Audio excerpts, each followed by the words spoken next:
수급사업자가 계약이행 보증을 하지 않았다는 이유로 원사업자의 공사대금 지급 의무가 면제된다고 볼 수 없다고 최근에 판단했어요. 예전에는 이제 수급사업자 계약이행 보증 안 했으면은 지급 보증상 끊어도 된다, 동시행 관계 있다고 많이 생각을 했었는데 최근에 이게 공정위 심결례가 나왔거든요. 그래서 동시행 관계가 아니다. 그 계약이행 보증 안 했다고 하더라도 공사대금 지급 보증 의무는 있다.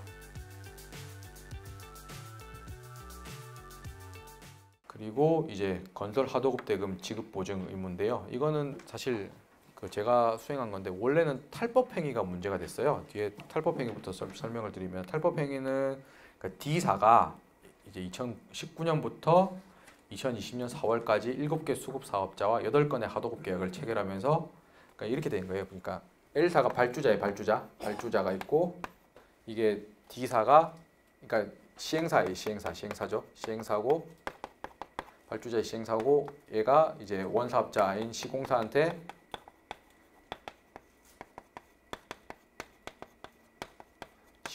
이제 발주를 그러니까 한 거예요. 발주를 했고 이 원사업자인 시공사가 그러니까 D사인데 D사가 뭐 이제 수급사업자들 여러 명 있겠죠. 수급사업자 A, 뭐 B, C 뭐 이런 애들한테 그 하도급 계약 체결하면서 근데 얘랑 얘가 계열회사 관계였어요. 계열회사 관계고 얘는 그 계열회사 관계인데 얘는 별로 그냥 시행사니까 직원도 별로 없어요. 그냥 직원도 별로 없고 그래서 원래 이제 시공사인 얘는 이제 그 수급사업자 얘들한테 건설 하도급 대금 지급 보증을 해야 되는데 이 지급 보증을 하려면은 이제 그 지급 보증 기관 그러니까 예를 들면 뭐 보증보험 같은 데서 이제 보증보험 끊어야 되는데 그럼 수수료가 나가거든요. 수수료 규모가 좀 중견기업들한테 좀 센가 봐요. 그래서 이거 수수료를 좀 아끼려고 그 지급 보증을 안 할 수 있는 게 발주자, 원사업자 그리고 수급사업자 3자가 직불 합의를 하면 직불 합의가 뭐냐면은 발주자가 수급사업자한테 직접 돈을 줄게, 직접 지급할게 이렇게 3자가 합의를 하면은 직불 합의를 하면은 하도급 대금 그 지급 보증 의무가 원사업자 지급 보증 의무가 사라져요. 면제가 되거든요. 그래서 근데 이제 공정위는 처음에 물론 이제 지급 보증 의무 위반도 잡았지만은 이게 탈법 행위다. 너 이거 지급 보증 안 하려고 탈법 행위 한 거 아니냐라고 해서 그 공정위 단계에서 처음 조사 단계에서 이게 문제가 됐었는데 여기에 대해서 그 저희가 탈법 행위에 해당되면은 바로 고발이거든요. 바로 고발이 굉장히 안 좋게 보기 때문에 여기에 대해서 이제 공정위에서 디펜스를 잘해서 일단 탈법 행위 규정은 이제 원사업자가 수급사업자의 이익을 착취한다거나 원사업자의 비용을 수급사업자에게 전가해가지고 법 목적에 보았을 때 그 행위가 매우 악질적인 경우에 적용하는 것이 타당하다. 근데 피시민에게는 탈법 행위에 해당한다 보기 어려운데 그 중에 제일 중요한 요인이 돈은 다 줬어요. 돈은. 그러니까 하도급 대금 다 줬어. 하도급 대금 다 줬고 유일하게 문제가 됐던 게 그냥 이거 직불 합의를 해가지고 건설 하도급 대금 직접 지급 보증 의무를 이행 안 한 건데 어쨌든 공사 관련 대금은 모두 적치에 수급사업자에게 지급되어 가지고 수급사업자의 금전적 피해가 없었다. 그리고 직불 합의에 따라서 수급사업자의 직접 지급 청구에 발생해 직불 합의를 했으면 얘는 바로 얘한테 직접 지급 청구를 할 수 있는 거거든요. 직접 지급 청구가 발생했고 그리고 이제 또 하나 문제가 됐던 게 이게 이렇게 해서 그 얘가 직불 합의를 한 것까지는 3자가 합의를 해서 괜찮았어요. 근데 여기서 원래라면 얘가 얘한테 바로 돈을 줘야 되는데 얘가 얘한테 위임을 했어요. 우리는 뭐 직원이 3명밖에 없고 그러니까 돈 다 이제 어떻게 보면은 뭐 기성구에 따라가 돈 다 내려주고 이렇게 검증할 실익이라보다 능력이 안 되니까 내가 얘들한테 줘야 될 돈을 네가 지급해라고 해서 이제 지급하는 의무를 위임했다고 해야 되나? 지급 의무를 위임을 했는데 그래서 사실 그 공정위는 탈법 행위를 잡았거든요. 실제로 보면 왜냐하면 얘가 얘한테 돈을 그대로 주니까 하도급 거래랑 다른 게 없잖아요. 하도급 거래는 얘랑 계약 체결하고 얘랑 계약 체결해가지고 얘가 돈을 줘야 돼. 그러니까 얘가 얘한테 돈 주고 얘가 얘한테 돈 주는 구조인데 그 직불 합의를 하면 얘가 얘한테 돈을 줘야 되는데 얘가 얘한테 돈을 안 주고 이 둘이 사이에서 그냥 그 지급하는 행위에 대해서 그냥 위임을 한 거예요. 네가 돈 지급해. 그래서 얘가 그냥 그대로 지급한 거예요.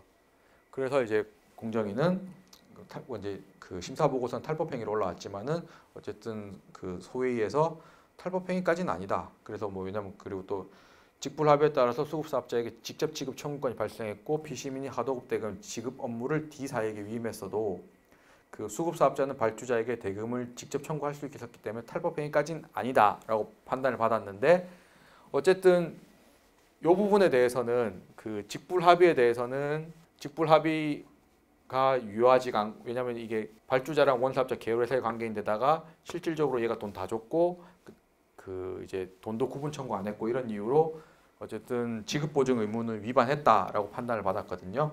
여기서 법원에 올라갔습니다. 법원에 올라가서 이겼습니다. 예, 그래서 이거는 그 법 해석과 관련된 문제라서 좀 설명을 드리면요.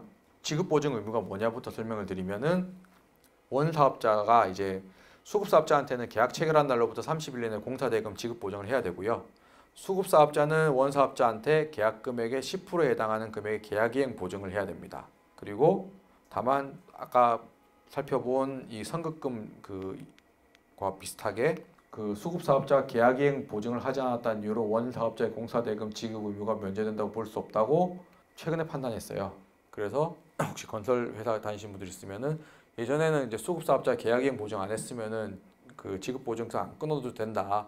동시행 관계 있다고 이렇게 많이 생각을 했었는데 최근에 이게 공정위 심결례가 나왔거든요. 그래서 이거는 동시행 관계가 아니다. 그래서 그 계약이행 보증 안 했다고 하더라도 공사대금 지급보증 의무는 있다라는 건데 그 대금 지급보증 의무 예외와 관련해 가지고 한 건의 공사 금액이 1,000만 원 이하거나 아니면 30일 이내에 발주자가 하도급 대금을 직접 수급사업자에게 지급하기로 발주자, 원사업자 및 수급사업자가 합의한 경우에는 이 대금 지급 보증 의무가 없어진다라고 그 하도급법에 써져 있는데 그래서 이제 공정위는 요 행위가 처음에는 이제 조사관 단계 탈법 행위라고 했고 이거 자체도 법 위반이라고 했는데 탈법 행위는 빠지고 그냥 지급 보증 의무만 위반이다라고 판단을 했어요. 여기에 대해서 소를 제기했는데 일단은 공정위는 어떻게 봤냐라는 부분에 대해서 직불합의서는 이제 근거법령으로 하도급법 외에 건산법도 들고 있는데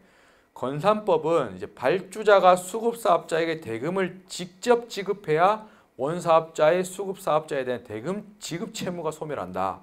그래서 직불합의만으로는 원사업자의 수급사업자에 대한 대금 지급 채무가 소멸한다고 볼 수 없다. 그러니까 하도급법은 그냥 답이 직불 의무가 없어진다고, 그러니까 직접 그 대금 지급 보증 의무가 없어진다고 규정하고 있는데 그 공정위는 한 걸음 더 나아가지고 건산법상 얘가 돈을 그러니까 직접 지급 안 했으면 원사업자의 채무가 그대로 살아 있는 거다라고 해서 이제 수급사업자가 발주자에게 대금을 요청하거나 원사업자가 발주자에게 수급사업자의 또 시공 내역을 구분해서 청구한 사실도 없었고 그리고 원사업자인 이 D사가 처음부터 수급사업자한테 대금을 직접 지급했으므로 그 시점부터는 실질적으로 직불합의 효력이 없어진다.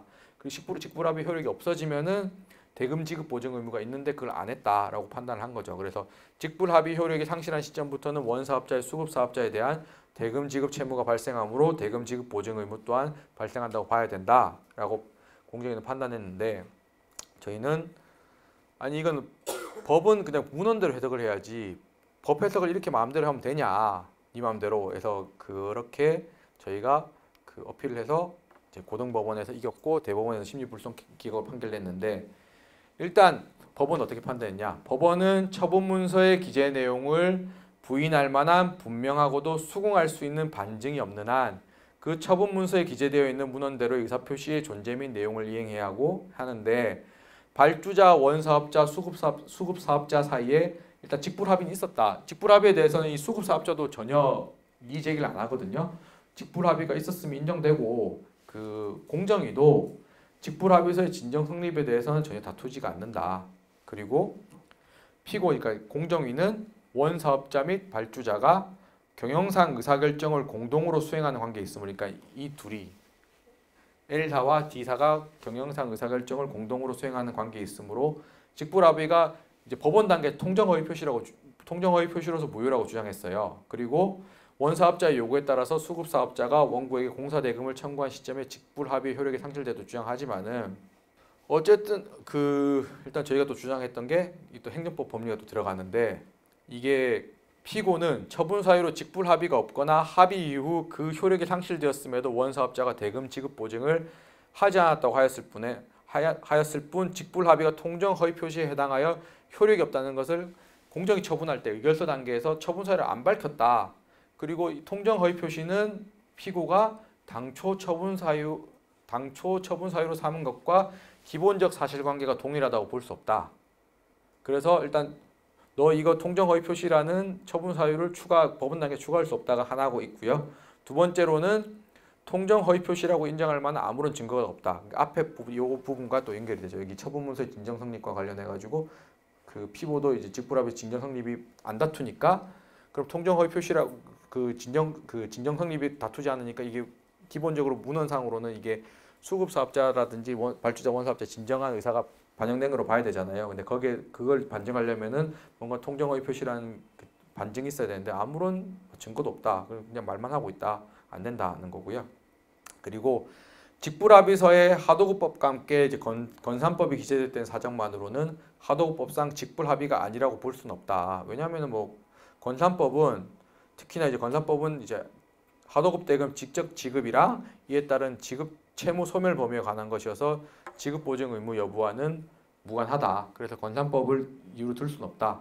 그리고 무엇보다 이거는 다 아마 적용되실 건데 침익적 행정처분의 근거가 되는 행정법규는 엄격하게 해석 적용돼야 되는데 원사업자의 하도급 대금 지급 보증 면제 의무와 여부와 하도급 대금 지급 채무 소멸 여부는 하도급법상 직불합의에 따른 각각의 법률 효과일 뿐이고 서로 무관한 규정이다. 그래서 하도급법 문헌상 발주자가 하도급 대금을 직접 수급사업자에게 지급하기로 발주자, 원사업자, 수급사업자 간 합의한 때에는 원사업자의 공사대금 지급 보증 의무가 면제된다고 봐야 된다. 그래서 피고 주장과 같이 발주자가 수급사업자에게 대금을 직접 지급하였는지 여부나 원사업자의 수급사업자에 대한 대금 지급 채무가 소멸되었는지 여부는 하도급 대금 지급 보증 의무 면제 요건을 보게 되면은 이는 그 문헌의 통상적인 의미를 벗어나 가지고 처분 상대방에게 불리한 방향으로 확장 해석한 것으로 허용이 되지 않는다. 그러니까 여기 나오는 법리는 여기 다른 하도급법에도 다 적용이 될 수 있어요. 그러니까 그 하도급법 문헌의 통상적인 의미를 벗어나서 처분 상대방에게 불리한 방향으로 확장 해석하는 건 절대 안 된다. 그 나아가서 뭐 이거는 뭐 고론이긴 한데 뭐 직불합의에는 수급사업자가 발주자에게 하도급 대금을 직접 청구할 수 있도록 하는 담보적 효력이 있기 때문에 그 직불합의 요건을 인정하는 것이 수급사업자에게도 이득이 된다. 그렇기 때문에 이거는 공정위 처분은 위법하다라고 판단을 했습니다. 그래서 보면은 이게 그냥 뭐 하도급법상 뭔가 이게 이럴 것 같은데라고 공정위 판단했다고 하더라도 그 저희는 법원 단계도 다르거든요. 그러니까 그 이제 뭐 민법의 법리라든지 기본적인 법 해석 법리라든지 이런 걸 다 동원해 가지고 다투면은 법원에서 좀 합리적인 판단을 다시 받을 수 있다는 점은 참고하시면 좋을 것 같습니다.